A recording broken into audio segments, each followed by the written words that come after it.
Hello, my most beloved 10th board aspirants. My name is Neha Sachdev and I once again welcome you to Definite Access पाठशाला. और जैसा कि हम complete poem A Tiger in the Zoo which is composed by Leslie Norris को पढ़ चुके हैं, तो अब बारी आती है उनके NCERT solutions को solve करने की. तो चलिए भाई, फिर देर किस बात की. poem तो पूरी बहुत अच्छे तरीके से आई पर्सनली बिलीव कि समझ में आ गई है. तो अब उनकी इस पोएम की बेस पे जितने भी क्वेश्चन आंसर्स हैं उनको फटाफट से हम समझ लेते हैं, क्योंकि अभी डीपीपी भी तो सॉल्व करनी है बेटा. चलिए तो हेड करते हैं फिर first category, that is thinking about the poem के क्वेश्चन नंबर 1 की तरफ. Read the poem again and work in pairs और groups to do the following task. Find the words that describe the movements and actions of the tiger in the cage in the wild. Arrange them in 2 columns. तो यहाँ पे क्या बोला है, हमें वो words ढूंढने जो डिस्क्राइब करते हैं मूवमेंट्स और एक्शंस ऑफ टाइगर. मूवमेंट्स जैसे ही stalks in his vivid stripe, तो स्टॉक करना मतलब मूव करना, इधर से उधर उधर से उधर मूव कर रहा है, तो ये मूवमेंट होगी. और एक्शंस क्या कर रहा है, इग्नोर कर रहा है विजिटर्स को, स्नाल कर रहा है, तो ये एक्शंस हो गए. इन द केज में इग्नोर कर रहा है विजिटर्स को, ठीक है. और इन द वाइल्ड में क्या क्या एक्शंस करता है और क्या क्या मूवमेंट्स करता है, ये दोनों में बनाने हैं. और 2 कॉलम्स बनाने, 1 टाइगर इज इन द जू and 1 when tiger is in its natural habitat, tiger in forest या जंगल, कुछ भी, ठीक है. चलिए तो फटाफट से देख लेते हैं. इन द केज और इन द वाइल्ड. तो इन द केज क्या करता है, स्टॉक्स करता है. कितने कदम, कुछ कदम आगे कुछ कदम पीछे. Few steps of his cage. और क्वाइट रेज, काफी गुस्से में है लेकिन गुस्सा बिल्कुल शांत है. Then he is locked in a concrete cell. Stalking the length of his cage, क्या कर रहा है, इधर से उधर बस केज की लेंथ को नाप रहा है. Ignoring visitors. और finally he hears the last voice that is of patrolling cars, stares at the brilliant stars. अब आते हैं, देखते हैं वाइल्ड में अगर होता तो क्या करता. he should be lurking in shadow, अभी शैडो के पीछे छुप रहा होता. sliding through long grass, snarling around houses, वो जितने भी आसपास के गांव के जितने भी घर हैं उनको गुर्रा रहा होता, दहाड़ रहा होता, डरा रहा होता, अपना टेरर क्रिएट कर रहा होता, खौफ बना रहा होता. भाई बॉस है, ठीक है. baring his white fangs, और अपने व्हाइट टेरर के जो टीथ होते, canine टीथ, उनको दिखा रहा होता, अपने क्लॉज को दिखाते हुए पूरे गांव को टेरराइज कर रहा होता. I hope it is well justified, ठीक है. बहुत सिंपल था. हेड करते हैं सेकंड क्वेश्चन की तरफ. Find the words that describe the 2 places and arrange them in 2 columns. अब हमें क्या बतानी है, इनको फाइंड द वर्ड्स जो डिस्क्राइब करते हैं 2 प्लेसेस को, और उनको अरेंज करना है कॉलम में, 2 कॉलम्स में. Now try to share ideas about how the poet uses words and images to contrast the 2 situations. अब हमें क्या करना, we need to try to share ideas about how the poet uses words and images.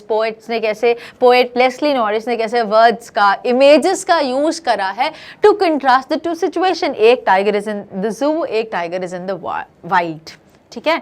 चलिए तो देख लेते हैं फटाफट से. केज में और वाइल्ड में वही करना है, घुमा फिरा के वही क्वेश्चन पूछा है. Few steps of his cage. Then wild में क्या है, शैडो, लॉन्ग ग्रास, वाटर है, प्लम डियर है, होल है, water hole. Locked concrete cell, behind bars, ignore कर रहा है विजिटर्स को, पेट्रोलिंग कार्स हैं. वाइल्ड में होता तो छुप रहा होता, प्लम डियर का शिकार कर रहा होता, जितने भी जंगल के एज पे जितने भी गांव में घर बने उनको डरा रहा होता, टेरराइज कर रहा होता. That's it, done. क्लियर हो गया है. यस, ये 2 हमें जगहें बता रहे हैं. थोड़ा घुमा के पूछा बट पूछी वही चीज़ थी. तो यहाँ पे हमें एक पता चल रहा है ये केज वाली जगह, एक पता चल रहा है नेचुरल हैबिटेट. हेड करते हैं नेक्स्ट क्वेश्चन की तरफ. From the same category, thinking about the poem. Notice the use of a word repeated in lines such as these. So, on pads of velvet quiet in his quiet rage and stares with his brilliant eyes at the brilliant stars. What do you think is the effect of this repetition? तो यहाँ पे quiet का repetition किया गया, यहाँ पे brilliant का repetition किया गया. तो उनने बोला कि आपने ध्यान दिए जो यहाँ पे words या lines को repeat किया गया. What do you think is the effect of this repetition? आपको क्या लगता है कि ये जो repetition किया, इसका क्या प्रभाव है, इसका क्या इफेक्ट है, ये क्यों रिपीट किया है ऐसा. On pads of velvet quiet in his quiet rage. और and stares with his brilliant eyes at the brilliant stars. चलिए फटाफट से आंसर देख लेते हैं. So this repetition is a poetic device used by the poet Leslie Norris in order to increase the intensity of the tiger's rage. ये बताने के लिए कि कितना गुस्से में है, but that is all quiet and his helpless silence. क्यों कुछ भी नहीं कर पा रहा, गुस्सा तो बहुत है but वो बहुत quiet है अभी. Velvet quiet refers to the quiet velvet paths of the tiger which cannot run or leap. अभी इतने शांत है ना, भाग सकते हैं दूर दूर तक ना, ये लीप कर सकते हैं, कूद सकते हैं ना, झपट सकते हैं किसी पे भी, किसी बहुत शांत है. इतना सही तो एरिया है, कुछ कदम आगे कुछ कदम पीछे. That's it. They can walk. They can only walk around the limited space in the cage. The use of quiet rage symbolizes the anger and ferocity that is building up inside the tiger as it wants to run out into the wild, into the forest and attack a deer. But the rage is quiet because he is locked in the cage, in the concrete cell, and is feeling literally helpless.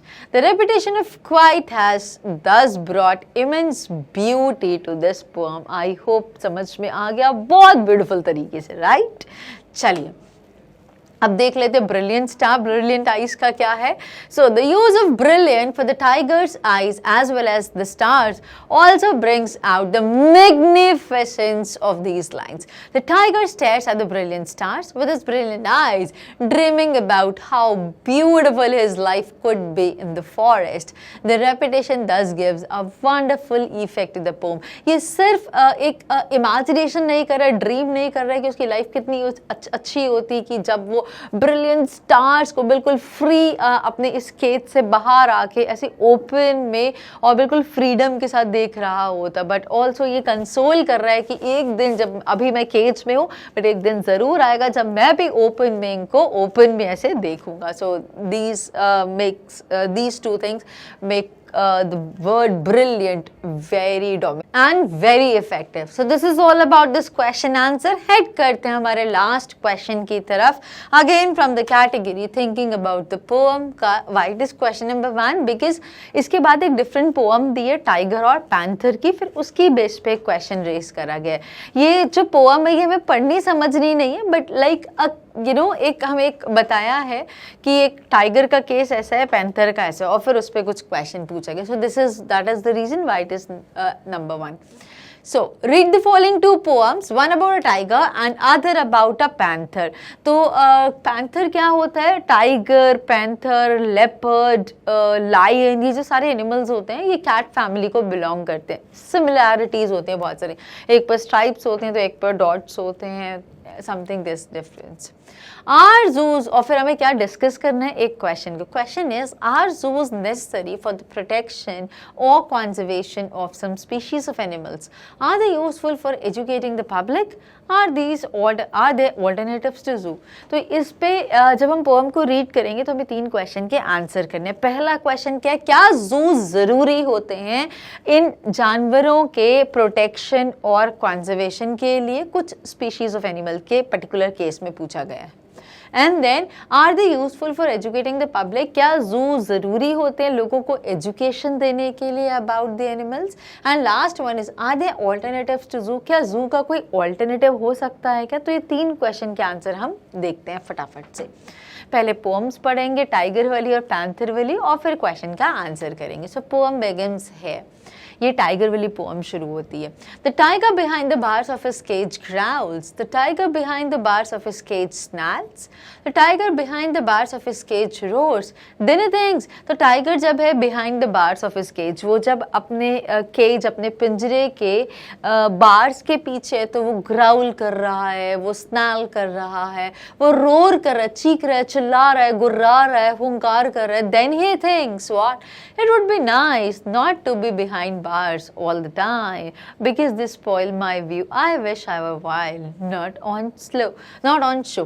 अब क्या बोलता है कि जब करता है फिर बोलता है कि इन सबसे तो अच्छा ही होता है, it would be nice not to be behind bars all, कि इनसे सबसे अच्छा होता है कि मैं हर समय इन पिंजरे के पीछे होता ही नहीं, इन बार्स के पीछे ही ना होता, मैं आज़ाद रहता. The time behind the bars all the time, पूरे समय में इस पिंजरे में कैद ही ना रहता तो कितना अच्छा होता काश, बिकॉज ये मेरा जो व्यू है उसको पूरा का पूरा खराब कर रहे हैं। I wish I were wild not on show, काश मैं आज़ाद घूमता, मैं अपनी नेचुरल हैबिटेट, अपने वाइल्ड, अपने जंगल में, अपने फॉरेस्ट में मैं ऐसे आज़ाद घूमता, और एटलीस्ट मैं ऐसे शो पे तो नहीं रहता। अभी तो ऐसा लग रहा है कि एक शो चल रहा है जहाँ पे लोग मुझे देखने आते हैं, फोटोज़ क्लिक करते हैं, हंसते हैं, मेरे को पॉइंट करते हैं, एटलीस्ट मैं ऐसी जगह पर तो नहीं होता ना। But if I were wild, hunters might shoot me. But if I were wild, food might poison me. But if I were wild, water might drown me. Then he stops thinking. और फिर सोचते हैं कि अगर मैं आज़ाद होता, अगर मैं फ्री होता, अगर मैं अपने नेचुरल हैबिटेट में होता, तो मेरे साथ क्या क्या होता। तो हो सकता है कोई शिकारी मेरा शिकार कर लेता, हंटर माइट शूट मी, और हो सकता है मैं कुछ ऐसा खाना खा लेता जिससे मुझे फूड पॉइजन हो जाए, मेरी डेथ हो जाए। हो सकता है पानी, जब बहुत तेज़ बारिश आती है, बाढ़ आती है, बचने की जगह नहीं होती, तो हो सकता है मैं बह जाता पानी के साथ। फिर वो ये सोचना छोड़ देता है कि यार मुझे वाइल्ड में नहीं होना चाहिए था। And the tiger behind the bars of his cage growls, behind the bars of his cage snarls, the tiger behind the bars of his cage roars. और फिर से वो ग्राउल करता है, स्नाल करता है और रोर करता है, बिकॉज वो दोनों के माइनस देखता है, और फिर से वो अपनी सेम पोजीशन पे आके गुर्राता है, चीखता, चिल्लाता है।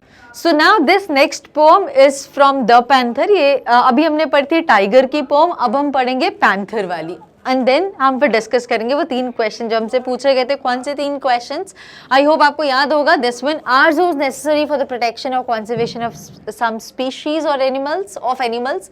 Are they useful for educating the public? Are there alternatives to zoos? तो 3 क्वेश्चन का आंसर करेंगे। टाइगर की पोम कंप्लीट हो गई, अब हम पढ़ेंगे पैंथर की पोम। सो हिज विजन, अब पैंथर के साथ किया जाता, आपने कभी देखा होगा सर्कस में, या आप कभी शोज में जाते हो तो एक बड़ी सी एक रिंग होती है फायर वाली, जिसके अंदर से इनको पास करना होता है और शो करना होता है। तो आप पैंथर अपनी वो कंडीशन, वो सिचुएशन को बता रहे हैं, मतलब टाइगर के साथ क्या कंडीशन क्रिएट करी गई थी कि he is behind the bars, वो इतना पावरफुल, इतना स्ट्रॉन्ग, इतना डोमिनेटिंग, इतना कॉन्फिडेंट एनिमल है, एंड वो suppose to be in its natural habitat, that is वो वाइल्ड में रहे, वो अपने फॉरेस्ट जंगल में रहे। और same is the case with panther also. अब वो रिग्रेट कर रहे हैं कि उसकी क्या कंडीशन थी, वो भी नेचुरल हैबिटेट का एनिमल है, और वो कैसे वो एक शो में आ गया है, और कैसे वो एक सिर्फ एक शो का एनिमल बन के रह गया, बहुत रिपेंट कर रहा है इस चीज़ पे। Let's understand this poem. His vision from the constantly passing bars has grown so weary that it cannot hold anything else. It seems to him there are 1,000 bars and the bars no world. And अब ये क्या बोल रहा है panther, मतलब panther की हमें problem या पैंथर की कंडीशन समझ में आ रही है। As he passes, paces in cramped circles over and over, the movement of his powerful soft strides is like a ritual dance around the center. अब यहाँ पे उसका जो विजन है, वो जो constantly passing जो bars हैं, has grown so weary that it cannot hold anything else. अब पैंथर वो भी अगेन जब वो भी bars में रहता है, जब उसको ट्रेन की रहती है, उनको ओपन में वाइल्ड में नहीं छोड़ सकते, उनको भी वो भी कैप्टिविटी में रहते हैं, कैप्टिविज्म में रहते हैं।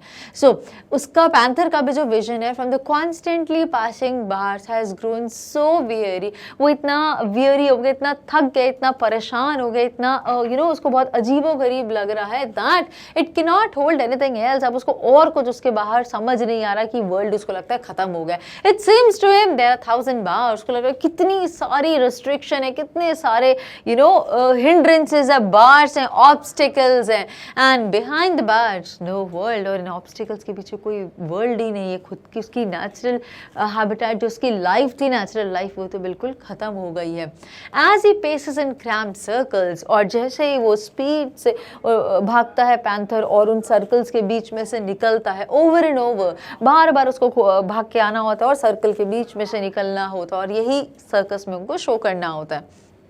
So, as he paces in cramped circles over and over, the movement of his powerful soft strides, जो movement होती है उसकी powerful soft strides, उसके soft steps होते हैं पैंथर के, बिकॉज इनके जो पॉज होते हैं, जो क्लॉज होता है, हमने देखा था बहुत ही वेलवेटी होते हैं, जो बिल्कुल साउंड नहीं करते, बहुत सॉफ्ट होते हैं. सो उसकी जो सॉफ्ट स्ट्राइड्स हैं, जो movement of his powerful soft steps की जो पावरफुल जो मूवमेंट है, that is like a ritual dance around. अब वो क्या बन गया, एक रिचुअल डांस की. उसके जो सॉफ्ट स्टेप्स है, जो मूवमेंट कर रहे हैं, उसको लग रहा है जैसे गोल गोल घूम के मुझे कुछ डांस करना है.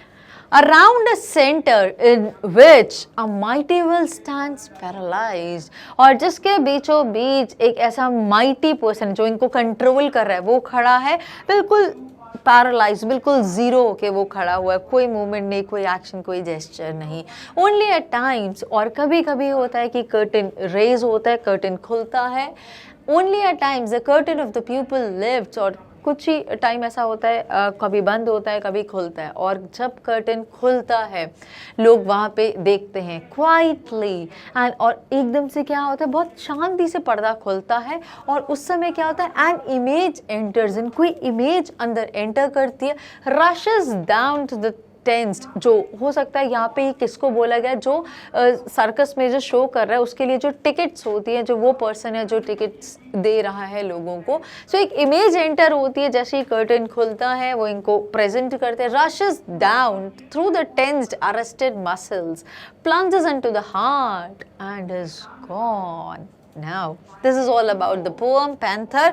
अब हमें क्वेश्चन के आंसर करने कि क्या जो ज़रूरी होते हैं वाइल्ड एनिमल्स के प्रोटेक्शन और कंजर्वेशन के लिए. So, several species of animals are on the verge of extinction. Even tigers and lions are not safe in the forest due to poaching that is done for trade, etc.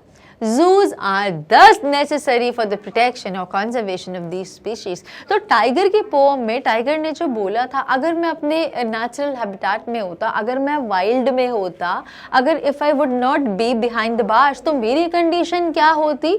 If I would be in the natural, तो हो सकता है कोई Hunter मुझे Hunt कर लेता, मेरा शिकार हो गया होता, मुझे फूड पॉइजन हो जाता, या बहुत एट्रोशियस जब वेदर्स होते, हो सकता है मैं उसको सर्वाइव न कर पाता, तेज बाढ़ बारिश होती, में बह जाता. तो वो जो व्यू था टाइगर का सेकंड वाला कि मैं सेफ तो अपने नेचुरल हैबिटेट में भी नहीं हूं, तो इट्स बेटर कि यहाँ पर एटलीस्ट सेफ तो हूं.